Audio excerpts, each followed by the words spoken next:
اور اس کے علاوہ آپ کو میں بتاتا چلوں کہ عیسائیت میں جو بائبل ہے اس کے اندر اس کا بارہا مرتبہ جو ہے وہ ان کی ڈیفرنٹ آیات میں ڈیفرنٹ جگہوں پر اس کا بارہا مرتبہ ذکر ہوا ہے. اس لیے عیسائیت میں جس طرح ہمارے نزدیک یمنی عقیق بہت مقدس ہے, فیروزہ بہت مقدس ہے, اور ہمارے لیے مرجان اور یاقوت بہت مقدس سمجھے جاتے ہیں کیونکہ ان کا قرآن میں ذکر ہے, اسی طرح یہ پتھر بھی عیسائیت میں ویسی ہی ایک اہمیت حاصل کرتا ہے جیسے ہمارے لیے دوسرے مقدسات ہیں. جبکہ میرا پرسنلی یہ ماننا ہے کہ یہ اللہ کی ایک مخلوق ہے, پتھر ہیں, اور اللہ تعالیٰ نے ان میں شفا رکھی ہے. جس طرح کوئی میڈیسن میں شفا ہوتی ہے, اللہ سبحانہ و تعالیٰ نے اس میں بھی شفا رکھی ہے.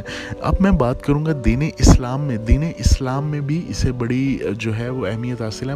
مختلف مفکر اور علماء نے لکھا ہے کہ جو شخص لاجورد کی انگوٹھی پہنتا ہے وہ شیطانی وسوسوں سے, شیطانی خیالات سے, یا اسی طرح کی اور جو چیزیں ہیں وسوسے ہیں دور رہتا ہے, اور عزت اور سربلندی کا پتھر بھی اسے مانا جاتا ہے. چلے میں اب بات کر لیتا ہوں اسے کون لوگ پہن سکتے ہیں.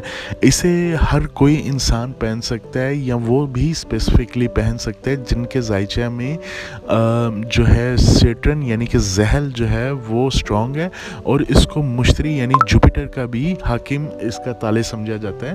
اور اس کے علاوہ میں بتاتا چلوں جو لوگ فیبرری میں پیدا ہوئے ہیں یہ اسپیسیفکلی ان کا جو ہے برتھ سٹون بھی کنسیڈر کیا جاتا ہے اسٹرولوجی, ویسٹرن اسٹرولوجی کے اندر اور ویدک اسٹرولوجی کے اندر.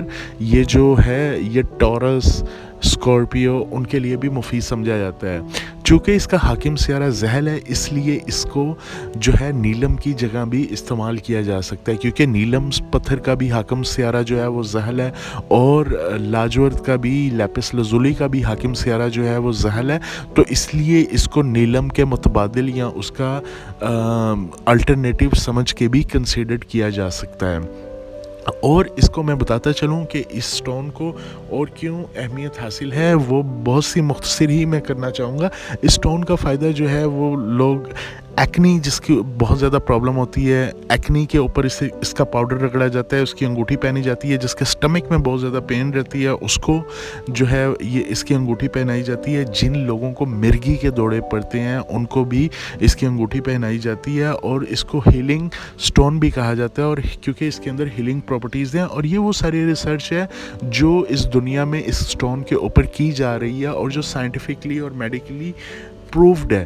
ان میں سے جو بھی بات آپ کو بتائی ہے وہ میں نے کوئی بھی اپنے سے بات نہیں بتائی. یہ ساری باتیں آپ کو انٹرنیٹ پہ, یوٹیوب پہ مل جائیں گی, لیکن کولیکٹیولی ایک جگہ پہ نہیں ملیں گی. میرا ویڈیو بنانے کا مقصد یہ تھا کہ آپ کو یہ ساری باتیں ایک ہی پلیٹ فارم میں, ایک ہی ویڈیو میں سم اپ کر کے آپ تک یہ انفارمیشن پہنچا سکوں, اور یہ انفارمیشن جو ہے آپ تک پہنچ سکے. خیر یہ بھی ایک آن ڈیمانڈ ویڈیو تھی. میرے ویڈیوز کے اوپر ایک بندے نے کمنٹ کیا کہ لیپس لازولی کے اوپر ویڈیو بنایا, تو میں نے ان کی خواہش کے مطابق ضروری سمجھا کہ اس سٹون کے متعلق تھوڑے سے حقائق بیان کر سکوں. اگر آپ لوگ اپنا لکی سٹون جاننا چاہتے ہیں میرے واٹس ایپ نمبر یہ جو چل رہا ہے اس کے اوپر کانٹیکٹ کر سکتے ہیں. اور اس کے علاوہ آپ اپنی ڈیٹ آف برتھ سے یا اپنے گڈ نیم سے بھی اپنا سٹون جاننا چاہتے ہیں تو وہ بھی میں آپ کو بتا دوں گا. اور اگر آپ لوگ چاہتے ہیں کہ اپنی برتھ چارٹ جو ہے اسٹرولوجی کی روح سے علم الاعداد, علم الجفر یا علم الابجد یا نیومرولوجی کے تحت آپ اپنی کسی بھی پرابلم میں انوالو ہیں, تو اس کے لیے آپ اپنا برتھ چارٹ بنوانا چاہتے ہیں یا پرسنل کیلکولیشنز کروانا چاہتے ہیں تو آپ مجھے واٹس ایپ پہ کانٹیکٹ کر سکتے ہیں.